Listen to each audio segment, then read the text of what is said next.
Since 1990, unidentified flying objects have been witnessed with alarming frequency. What once was a rare occurrence has now become almost commonplace, causing experts to call the 90s the decade of contact. But so far, no one has produced hard evidence of an up-close experience with an alien presence. Until now.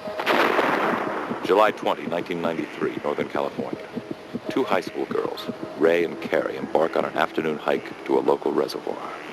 We went to the reservoir where we always went, and Ray wanted to take some pictures of the reservoir. That's when we noticed this light. We watched it for a long time, just mesmerized by it. We discussed what it could possibly be. At first we thought it was a star, but then we realized it wasn't dark enough to be a star and there were no others there. And then it started to move really quickly. It couldn't have been a plane because it moved too fast, and then it just disappeared. It just flew off behind the side of this mountain. Suddenly, a series of odd events. Carrie's normally obedient dog, Harley, raced off toward the light and wouldn't come back. The girls lost all sense of time as darkness seemed to fall instantly. Then they were stricken by an overwhelming sense of terror. All I could think of is I didn't want to be there at that moment. I wanted to get home.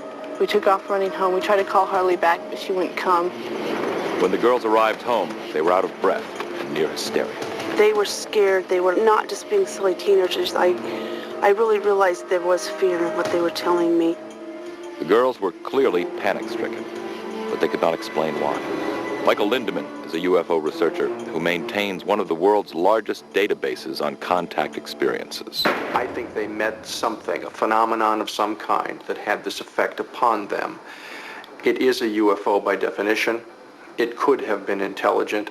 It did terrorize them, so it did something to them, in my opinion. Later that week, the photos Ray took at the reservoir came in the mail.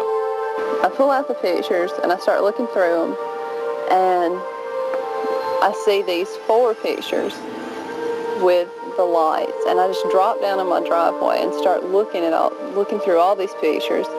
I was just in shock that I had it on film. These are the actual photos. The girls don't remember seeing the object come this close or taking these pictures. Ray didn't take a picture of the light on purpose. She had taken photos before we saw the light. If you look at the picture, it looks like the light is right in front of the photo, right in front of us, but I don't remember seeing it that close or anything.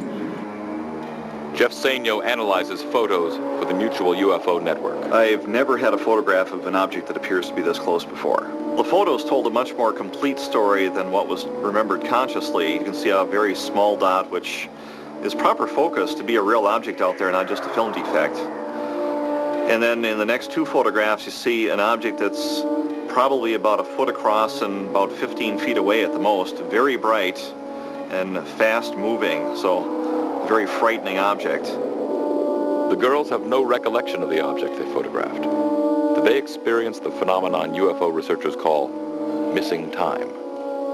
Several different things can happen during missing time. First of all, the person can wander around in a forgetful state.